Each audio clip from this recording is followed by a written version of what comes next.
Good afternoon. I'm Charles Shapiro, President of World Affairs Council. Our program today on the Black middle class in America is with Dr. Maurice Hobson, Professor of African American History at Georgia State University. I want to give a particular welcome to Joe Bancoff from Georgia Tech, who's a member of our board of directors, and to Vincent Omeril, the Consul General of France in the Southeastern United States. Naima Judge from Bank of America, who will moderate our program on March 9th, is also on this call. So welcome to you, Naima. I hope you're here. To all of you, as you join this call, please, we're going to have questions in about 25 minutes. And I ask you not to use the chat function, but use the question function at the bottom of the Zoom screen. It says more, click on more, and then questions. Please make the questions short so it's easier for me to ask them. Dr. Maurice Hobson is an associate professor of African American Studies and historian at Georgia State University. He earned his PhD in history from the University of Illinois, Urbana-Champaign. I got it backwards. He's the author of the award-winning book, The Legend of the Black Mecca, Politics and Class in the Making of Modern Atlanta, sold by fine bookstores everywhere. Please get yourself a copy. Dr. Hobson was a consultant on the Netflix documentary, The Art of Organized Noize, about hip hop music. He's also the chief historian for the documentary Maynard, about the life and times of Maynard Jackson, Atlanta's first Black mayor. Dr. Hobson has also done work on Michael Vick for ESPN and on the Atlanta child murders. And if you don't know what Atlanta child murders are, Google it. It's something you ought to know about. Welcome, Dr. Hobson. I appreciate you joining us today. I am absolutely delighted to be here with you, Ambassador. That is so great. Let me just start with the start of the beginning. Is the Black middle class a myth? Does it exist? Is it expanding? What's the status of the Black middle class? Well, this is a great question. It is a catch-22 question. I would tweak it a little bit. I wouldn't say that the Black middle class is myth, but I would say that it is legendary. And what I mean by that, and I'll give you just a little bit of an anecdote. When I wrote my book, The Legend of the Black Mecca, Politics and Class in the Making of Modern Atlanta, the University of North Carolina Press wanted to name it The Myth of the Black Mecca. And I was like, well, what a myth suggests is that it is purely a fable. I said, but with a legend, there is truth. The issue with a legend is we have to figure out what is real and what's embellished. And so I would say that the Black middle class is legendary. There is some truth as to how it engages and what it is, but then it's been embellished over a period of time. Let me back up a little bit. What makes the Black middle class? Is it income, job, status, academic degrees, belonging to the right sorority and fraternity? What makes somebody a member of the Black middle class? So by and large, when we talk about African-American formation and stratification, class formation and stratification, what's particular about Black communities, African-centered communities in the New World, but particularly in the United States, is that class historically has been based on behavior.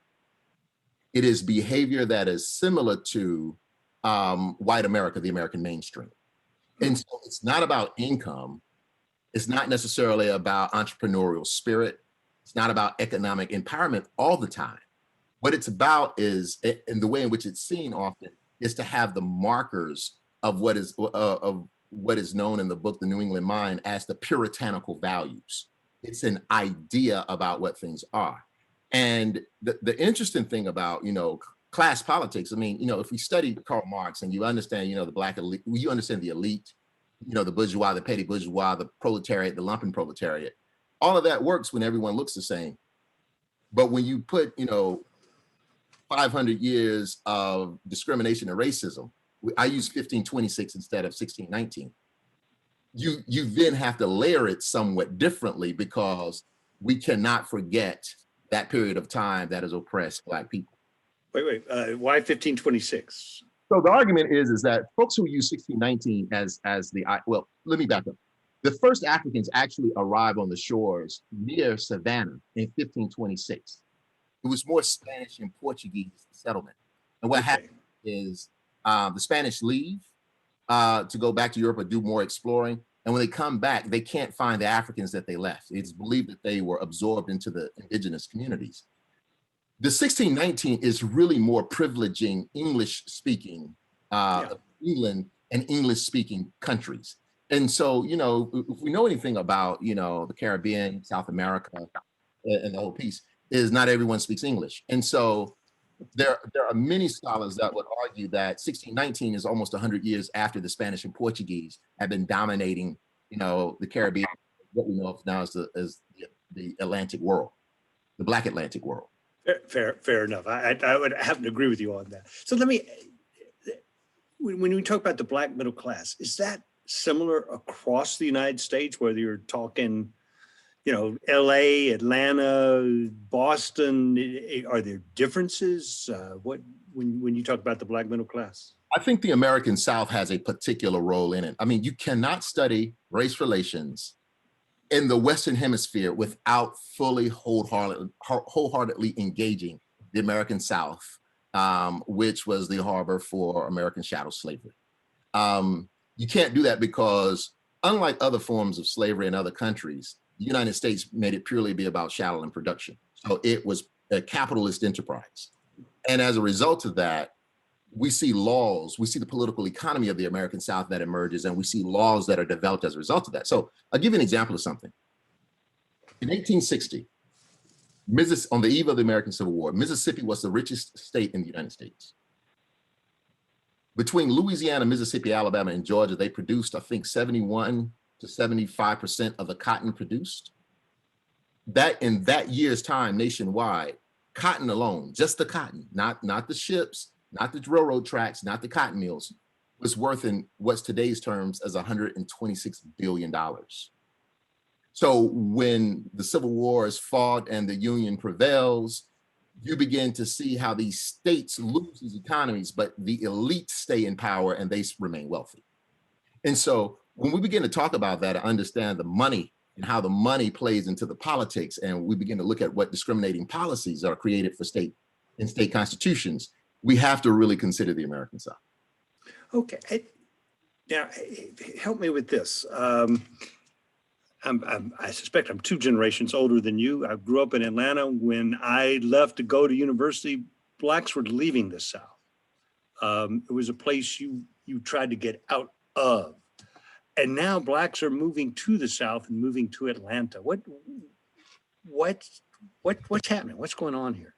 So you're probably not 2 generations, and I say this with all respect. I'm older than I look, and I'm younger than I look. Yeah, all the time, my mother and father are baby boomers, and so my family is one of the families that stayed in the American South, particularly because my father's family is one of the largest Black landowning families in the United States, and the land has been in the family since 1870. So there was always a point of pride. Because my family is from Mississippi and Louisiana, Chicago was our big city. Right. So Chicago was my first big city on where I engaged. People on both sides of my family had moved to Chicago. I'm old enough to remember in the 70s and 80s when your uncle would come home and he would rent the biggest Lincoln he could possibly find and go down to Mississippi to show the family that he had done very well in Chicago. And you go visit him and he's not doing as well in Chicago. Right. But the thing about it is, one of the things I articulate in my research is the creation of a new field called the Black New South. And I'll tell you what this is. There's this conversation with Charles Blow, and he's talking about, Black people should do this. Right. He's really 50 years behind. I've been one of the scholars who's developed this idea. And so what the Black New South is this. The civil rights movement that comes out of Alabama, particularly Birmingham, which produced the Civil Rights Act of 1964, which buttresses the 14th Amendment and grants equal protection and due process under the law, citizenship, and then the tarrying that took place in my hometown of Selma, Alabama, which presented the Voting Rights Act of 1965 and supported the 15th Amendment, which is voting. What happens is in 1964, 1965, you see citizenship and voting that emerges, and you see the rise of the Sun Belt boom. You see the move from the industrial age to the information age, And what happens is to all of the kith and kin of Black America who had moved, who had gone with the Great Migration, many of them began to see the American South as a new frontier, as the last frontier, where you could get land for fairly inexpensive and you could get a college education, because 95% of the historically Black colleges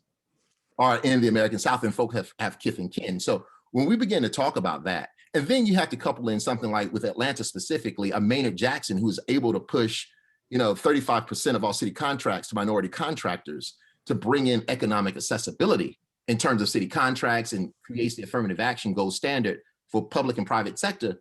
You begin to understand that everybody's like, they got this money down in Atlanta, there's Black folk doing good things, let's look at Atlanta. And that's not just in the United States, that's internationally. Okay, so let me talk about Atlanta now. So Atlanta bills itself as the Black Mecca, right? Yes. At this huge, Tyler Perry has his name on a freeway exit. Absolutely. Epicenter of hip hop culture. Yes. You talked about HBCUs, Spelman, Morehouse, Clark, Atlanta. And we got people from all three on this call today. Georgia State University graduates more Black undergrads than any other university in the US. Keisha Lance Bottoms is the mayor. John Lewis represents, you got his picture and the mural behind you. Gotcha. And Georgia just elected its first Black US senator ever.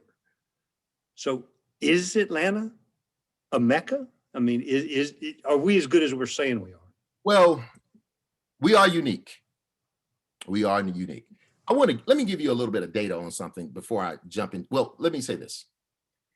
Atlanta is a unique city for Black people based on three things historically, and a fourth component presently. The three historical components is Black education. The historically Black colleges, who are all within a 1 mile radius now. I mean, they didn't start out that way, but they're all within a 1 mile radius. From 1865 to 1866, you have 6 historically Black colleges that are created, private historically Black colleges, which means that the state government cannot control the curriculum that's being taught there, particularly a curriculum that's been taught by state for servitude, okay? Right. But that parlays into the Sweet Auburn district, the Black economic component of it, and the West Hunter Street district, which is now Martin Luther King, where the Sweet Auburn district was deemed as the richest Black street in the world. I mean, it had, companies, Atlanta Life Insurance, you have the apothecaries, you have the Odd Fellows, you have the churches, you have all of these aspects of what it is. You have West Hunter Street that runs right next to the Atlanta University Center. So you got Black education, Black economics. The Black political empowerment and electoral politics is the third column of it. And what's particular about that is it manifests itself really in the 1940s with the King v. Chapman US Supreme Court case, where Primus King is able to work to outlaw the all-white Georgia primary and allow for Black folk to vote. And what happens with this is John Wesley Dobbs, who's Maynard Jackson's paternal grandfather, and Austin T. Walden create the Atlanta Negro Voters League, which is able to deliver the Black vote for any state political figure running for a statewide office or any mayors in the city. So that's the third component. The fourth component is Black expressive culture. I mean, movies, music, all that stuff is that, and that's where we are. So yes, it is a unique place, but I do want to say this though, and I want to give you just this data. In 1910, there were 100 million citizens in the United States, of which 10 million identified as of African descent, of which 1,643 were receiving a college education, of which 1,001 were attending Howard University in Washington, D.C. And then the next biggest population of college folks was in Atlanta, and it was like 122. Wow. So a lot of this idea of class politics is steeped in W.E.B. Du Bois's conversation around racial uplift theory, the American Negro Academy, the idea of creating curriculums to create a Black intelligentsia. And that data I just gave you, the notion of the talented 10th, which was an ethos of self-help that would allow for white America to understand that Black material and moral progress would make them be deemed as acceptable. And it's just as pejorative as anti-Black racism. But the problem with it is that that whole notion of the talented 10th is actually 0.0001643. It's always been legendary. Mm-hmm.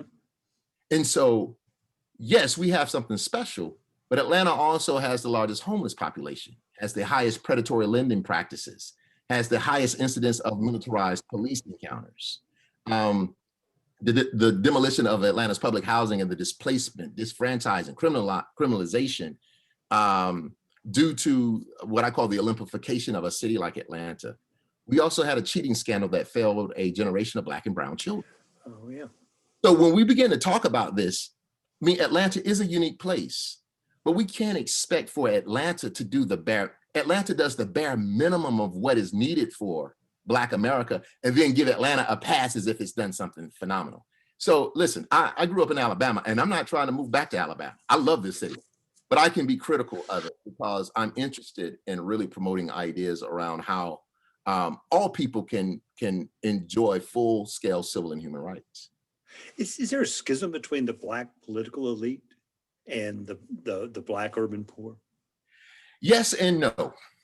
And so I would like to, just a really brief anecdote. In the summers, I participate in a National Endowment for the Humanities workshop called The Color Line. It looks at Atlanta. And The Color Line is based on W.E.B. Du Bois's The Souls of Black Folk. And I'm brought in to kind of do this lecture on Atlanta to help us understand Black Atlanta. But I also am brought in to teach the movie School Days. And if you've ever seen School Days, I mean, School Days has a lot of foolishness going on. It has a lot of stuff going on with it. And it has issues of sexism. I mean, it's misogynist. It has classism and whatnot. However, but most of the time, white America will see it and say, well, fraternities and sororities are bad and they're this and they're that. And I'm like, that's not how Black America sees it. See, in order to be a member of a fraternity and sorority, you must do a mandate of community service. I mean, these organizations are steeped in the larger conversation around mutual aid societies and benevolent societies and churches and all kinds of different things. And so it has a larger mission that you can't see from the outside. But when I begin to kind of notice and understand why my white teachers, who meant no harm, were saying this, is they assume that the Black middle class and upper class is very similar to the white middle and upper class, and they're not. I mean, there's 500 years of discrimination that separates the two. So the thing about it is the Black elite in Atlanta, they go to church with, they go to the barbershop with, they are related to the Black working poor. They understand, they know each other, they have very organic relationships, and they have they're not that different. That's socially.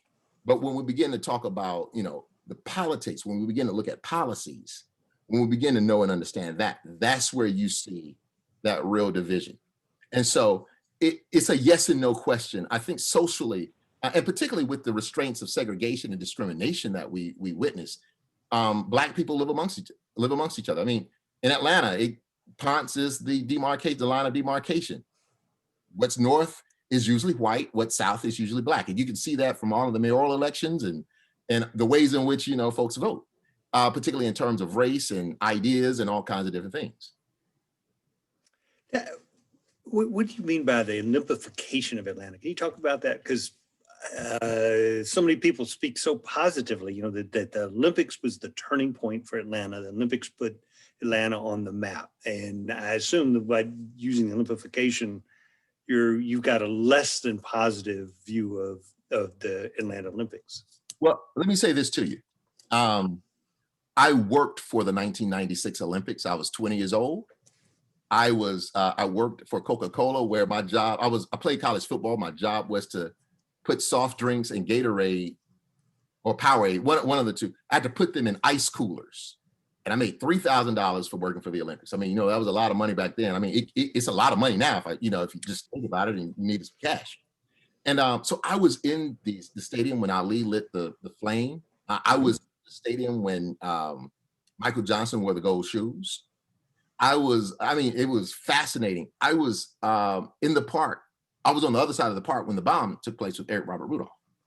The thing about it, though, is I was amazed to understand that I went to college in Birmingham. I was amazed to understand that 2 hours away, you could hear every language that was spoken at these games. I mean, the world was in the American South, It was the coolest thing in the world. That's my orientation to the Olympics. That's how I personally saw the Olympics as a 20-year-old. When I went to graduate school and actually did the study with metrics and empirical data and social scientific methodologies and interviews, I got exposed to a totally different story. What the Olympification is, it is the exploitation of Dr. King's dream that's presented to the rest of the world as this is King's hometown and this is what we must do. But what happens is through urban renewal, gentrification, neoliberalism, racial uplift theory, and looking at class formation, what we see is the disenfranchisement, the criminalization, the demonization, and the displacement of the indigenous people in Atlanta at that time, who are overwhelmingly Black. In 1990, Atlanta was 67% Black. Today, it is 51.5% Black. People were bussed out of the city, primarily to Clayton County, or even further, or to parts of DeKalb County, particularly Stone Mountain. So that shift from 67% to 51%, they had to go somewhere, okay? Now, the thing about this is one of the things that we must note and understand, and I researched this, is in the 1980s, the business elite in Atlanta drew an invisible circle around the city, and they called it the Olympic Ring. This was largely kept under wraps. They built the Atlantic Center, which was an opportunity to draw back in businesses that left the city, that left the downtown area due to white flight in the 40s and 50s. And what happens with this is the Olympics becomes an opportunity to take back the downtown real estate, and it would chart the future direction of Atlanta. We are 34 years into a 40-year plan to take back that downtown real estate, and that invisible Olympic circle or Olympic ring is now called the Beltline. So the thing about it is, yes, it does project Dr. King's hometown to the world. I mean, the Olympics means, particular things in terms of sport and competition and putting aside differences to engage and value, the art of competition and humanity. Like, that's real. I get that. But then who are the winners and losers? What happens on the ground?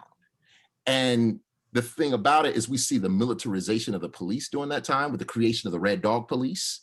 We see once Atlanta wins. Let me stop you there. I don't know what Red Dog Police are. So the Red Dog Police were an elite police unit they were part of the Atlanta Police Department. They were an elite unit that was weaponized in the city to get rid of crack cocaine, because that had become a major problem in the 1980s. Okay. There was a turf war taking place between what is known as the Miami Boys, the Haitian Zopound, and the Jamaican posses that had moved in on Atlanta as crack cocaine territory. And then you already had a spirited group of hustlers in Atlanta called the Atlanta Hustlers. And so we see these issues around semi-automatic weapons and guns and murders. I think in 1990, when Atlanta wins the Olympic Games, there are 16,097 violent crimes, felony crimes. It's the most violent city in the United States in 1990 when it wins the Olympic Games. So the thing about this is that the Atlanta Police Department militarized the police and created the Red Dog Police. People will tell you in the community that the Red Dog Police stood for to run every drug dealer out of Georgia. That's not necessarily true. The idea is that the Georgia Bulldogs, I told y'all I was an old college football player. The Georgia Bulldog football team had a blitz package called the Red Dog Blitz. Okay, that's where it comes from. And if you know anything about a blitz package, is you shun all responsibility and you just go and you knock whoever has the ball. It disrupts their rhythm, and hopefully you can cause a turnover. So that's how crack cocaine was policed, and it was policed overwhelmingly in Black communities. Another thing to consider is on the day that when Atlanta wins the Olympic Games, the first thing that's built on time and under budget is a 1,000-bed jail to house the homeless and the criminals. So we have to understand that while the Olympics meant something great to you and myself and to Atlanta, not everyone shares that same kind of conversation. And the Black elite, the Black middle class, the Black working class, and Black poor have more similar values when it looks at that than what's going on. And this is part of the reason why Outkast and Goody Mob, their early music was critical of the Olympification of Atlanta, because they were representing the true voice of historically Black Atlantans. Let me remind people to please send your questions in. Use the question function at the bottom of your screen. It says more. Click on that, and Q&A will come up, and send me a question while we keep going here. I'm just fascinated by everything you're talking about. As a native Atlantan, I mean, this is just extraordinary to me. How do you, I mean, you're the historian, not me. So you've got the burden. How do we teach young people about, whether it's the Olympification of Atlanta, whether it's about the civil rights movement in Atlanta in particular in the 60s and 70s? I mean, how do you keep that alive? So, I mean, what I always find is if you talk about stuff more than about 30 years old to young people, you may as well be talking about, you know, the Roman Empire or Carthage or something. It just does not relate to them. Well, you know, this is a great question. I've been out of high school almost 30 years.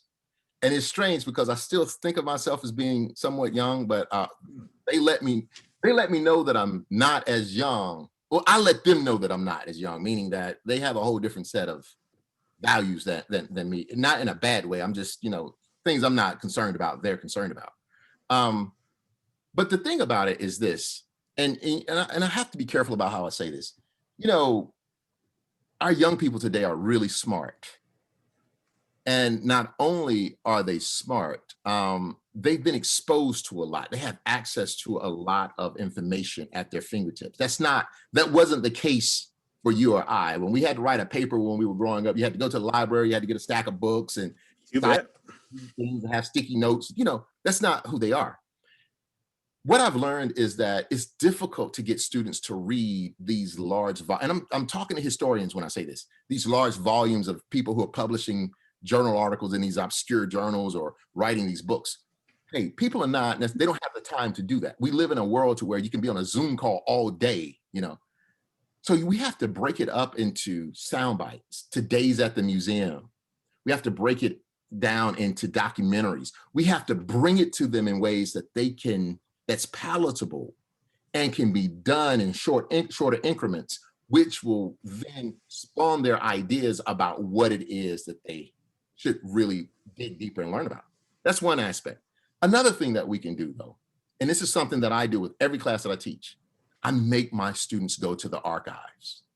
See, instead of us learning these rote memories and these narratives of history, I teach them to be investigators and to recreate. And my job as their professor and my job in the community is to move folk from being consumers of knowledge to being producers of knowledge. So that's the way in which I've been able to be extremely effective in doing that.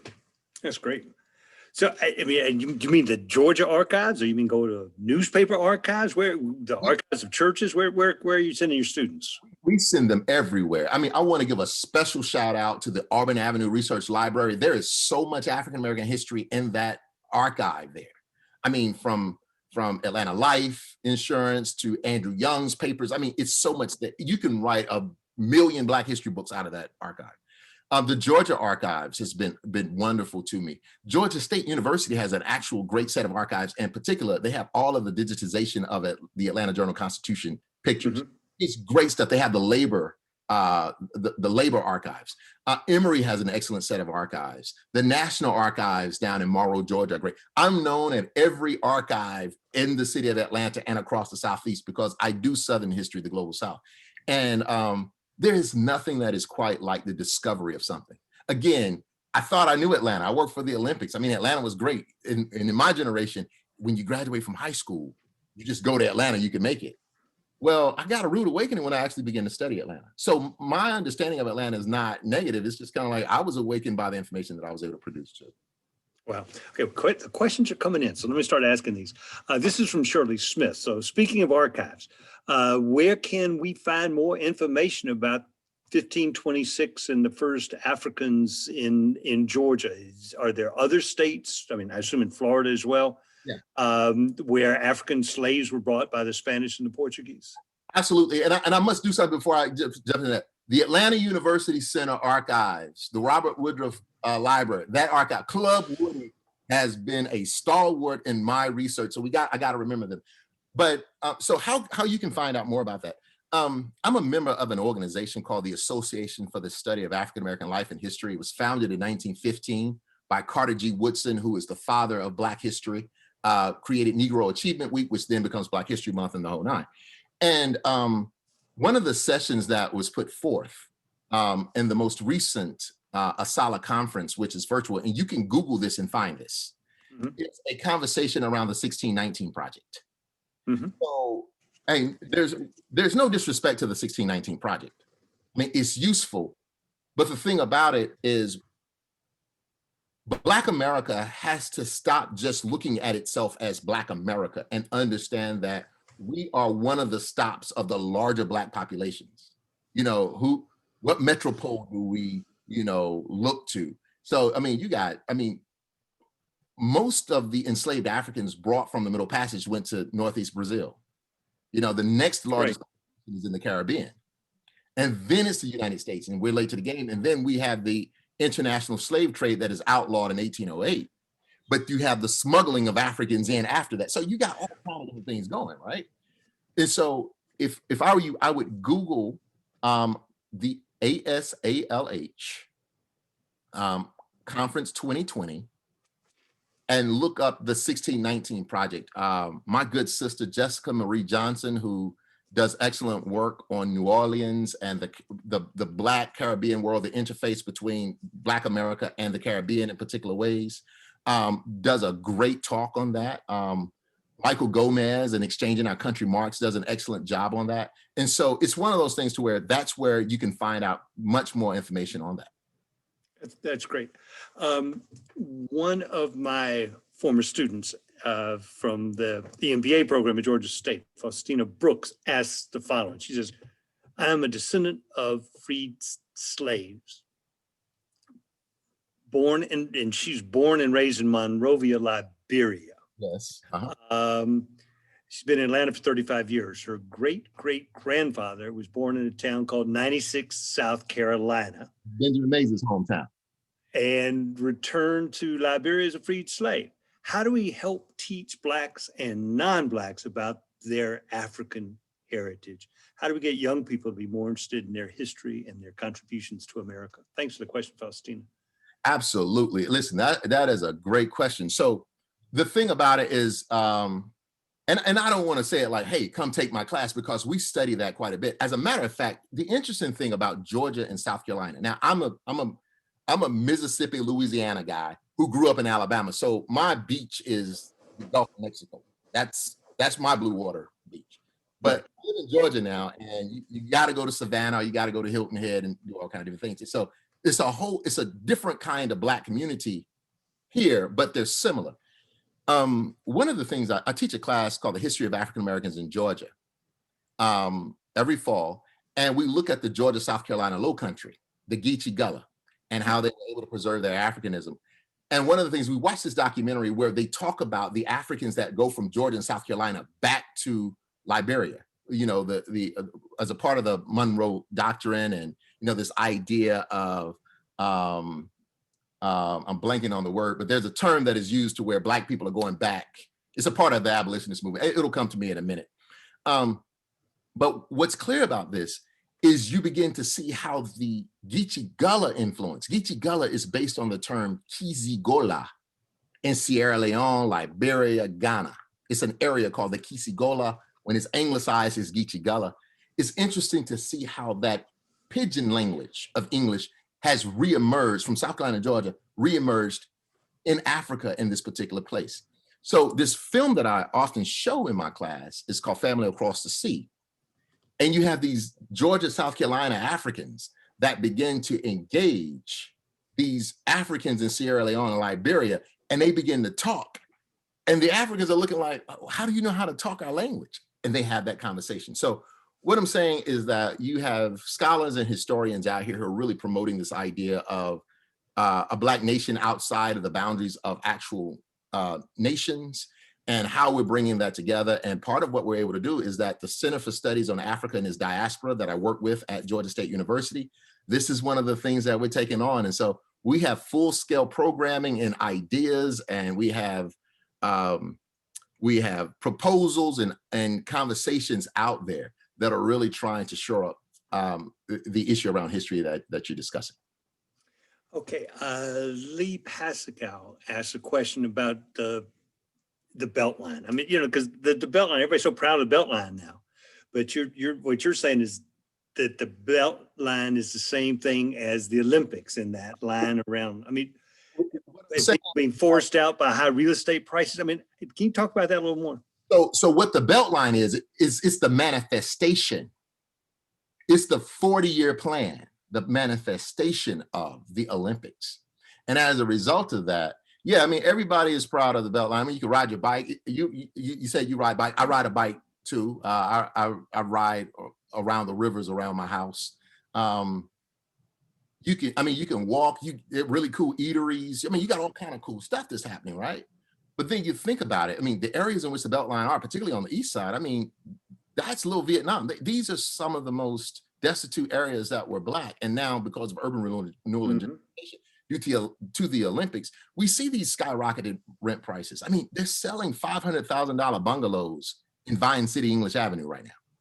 So, and we're talking about the skull and bones of the Black experience, unwanted land. I mean, areas that were left in dilapidation and whatnot. So as a result of that, you know, the Beltline is a byproduct, and it is doing the same thing. So I'm here to say, you know, my wife may have me go to Shake Shack to pick up some food, and I'm riding there and I'm looking at the Beltline, and I'm like, you know, this is interesting because on one level I know the history of it, but then on the other level, she's saying she wants Shake Shack. So you know, you have to.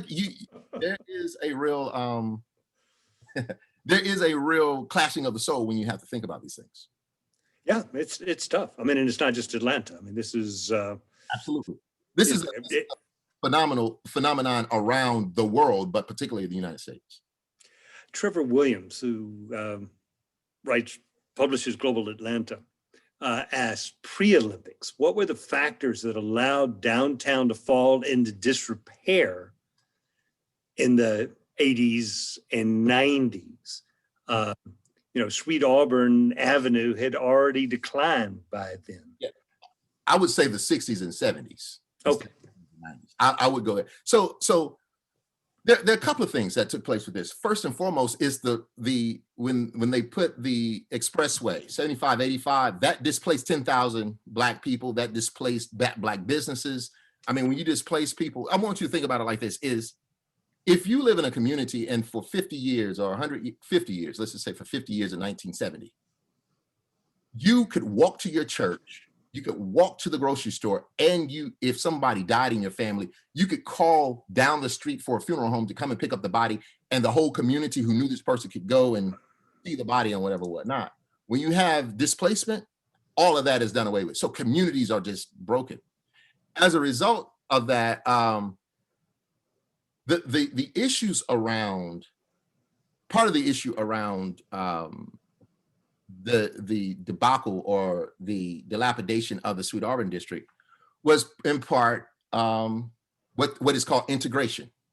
So when I write about conversations, I write about desegregation. I don't really use the term integration because desegregation means that things like barriers are removed and policy-wise things can happen, but integration kind of makes a suggestion that white is better. So if a school is integrated, we got to go to the white school because it's already better. It has a connotation to it.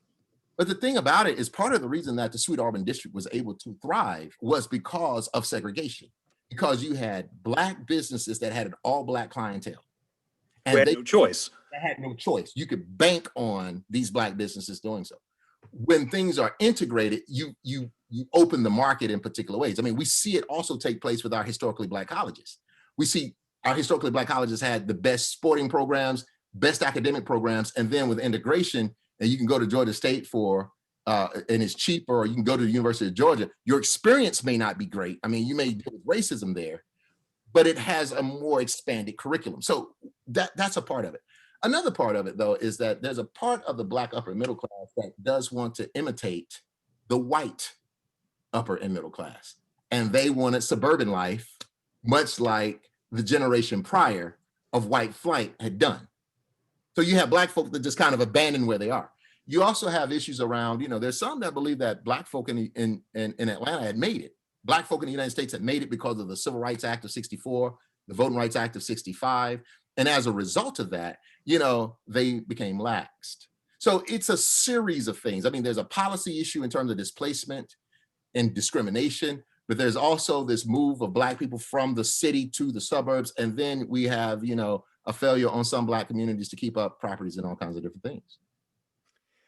Here's a question from Nosifo Buford, and he's asked, in recent years, gentrification that has happened in Atlanta has spread throughout the metro area, so it's not just downtown. Yes. What lessons can we take from the city of Atlanta to avoid repeating the same mistakes in predominantly Black neighborhoods in DeKalb in South Fulton County? So I will say this on record. I think Maynard Jackson was a very special individual in terms of understanding what gentrification could do. The thing about Maynard Jackson is this. There were 5 things that made Maynard Jackson extremely well loved. I mean, with the expansion of MARTA, the issue of police brutality, the expansion of the airport, his affirmative action. But one of the things that Maynard Jackson does is he creates the neighborhood planning units, which allowed for inner city Black folk, particularly those in housing projects, to sit on boards that would allow for Black folk to really assert themselves in terms of how things could be developed in the city. That is no longer the case. And so, I mean, you had very prominent people, Ethel May Matthews, Susie Laborde, Dorothy Bolden. I mean, these were freedom fighters here who were really fighting for good housing and great education for young people. Okay, if Black people can get good housing and great education, that means that the rest of the community, at this point in time, it means that the rest of the community is doing very well. What needs to happen, though, is, and one of the things about this is Maynard Jackson, in order to stay in power, because the Georgia Assembly was attempting to do away with Atlanta's City Hall and City Charter, and basically they were going to make Atlanta a city state. It was going to be like the Atlanta Fulton County kind of government. Maynard Jackson calls for a moratorium and says, well, we need at least 2 years to count that. Because what the Georgia Assembly was going to do is they were going to annex particular communities to Atlanta, like College Park at that time, to flip the city back white. That was the goal. Maynard Jackson called for a moratorium and had the legal right to do that. He was able to preserve this idea. But the thing about it and where we are is how we could avoid this is we have to put people over profit, and we have to put people over politics. I mean, I'm not saying that we got to be all kumbaya, but we have to think about conversations around, living spaces, healthcare access, food deserts, and all of that. And we also have to think about ways in which we're going to invest in our children, in our future. If we can have a wholehearted conversation around that, then I think that everyone will benefit. I live in South DeKalb, and I see what is happening in terms of urban renewal and gentrification, and how people are even being pushed further out. There are conversations around another loop, another expressway being put around the city as the outer loop of 285. And so we're looking at something to where, Atlanta is a city state, but it really may try to act as a city state and to really purge of particular populations, Black, brown, poor, white. It will purge that and bring in, a particular city class that can be entrepreneurial or to help boast this idea of commerce. Yeah, last question, and this is for me, is how do we, the whole world focused on Georgia and Atlanta between the November general election and the runoff on January 5th. People had never heard, one of the women who works with me is Brazilian, and she used to have to tell people, no, it's not the country Georgia, it's, I have to explain where it is, right? Absolutely. I mean, nobody has to ask that question anymore. Right. How do we take advantage of that? Well, you know what? We have to take advantage of it because, party politics aside, it was very clear that democracy was under attack. between 2016 and 2020. And I don't know if it was the Russians or the Chinese. I don't know. I'm not here to look at that. But it was very clear that citizenship and voting was under attack. I mean, we cannot deny that. These are policy issues. And the thing about it is, America, the world was watching, because that became very clear. And what happened is, and I will never forget this as long as I live. I live in South DeKalb, which is overwhelmingly Black. And it's one of those things to where if you are out and about and you see a white person, you're not alarmed. You're just kind of like, whoa, you don't see a lot of white people just roaming in South DeKalb. I was out voting at a library in South DeKalb. And there was this older white man, and I wouldn't make any assumptions about him. I mean, there was an older white man, and he was on the phone. He was 10 feet away from me. We both had on masks, and he was talking on the phone, and he says, I don't care if it's glass on the ground and nails. He said, I would walk barefooted to assert my democracy. I think that Georgia has more of those people than those that would ever shun democracy. Because if we understand teachings around humanity, it is stated that the greatest amongst us will be the least of us, meaning that we are only as strong as our weakest link. And so with that being said, Georgia has asserted herself in particular ways, and we have voted for democracy. And now we have to see where we really stand when we get into the 2022 elections to see how democracy will move forward. Thank you. That's been great. Dr. Maurice Hobson, I want to thank you for spending this 45 minutes with us. It's been full of great information. We've got a bunch of questions we weren't able to get to. Actually, I'm going to send them to you. We download them, turn them into Word documents, send them to you, and maybe we can get answers back to people. Sure. Or questions that we could answer, and excellent questions. This has been great. I hope you will join us again, and I hope it's not another year. We'd love to have you and follow up on this. This has been a truly fascinating conversation.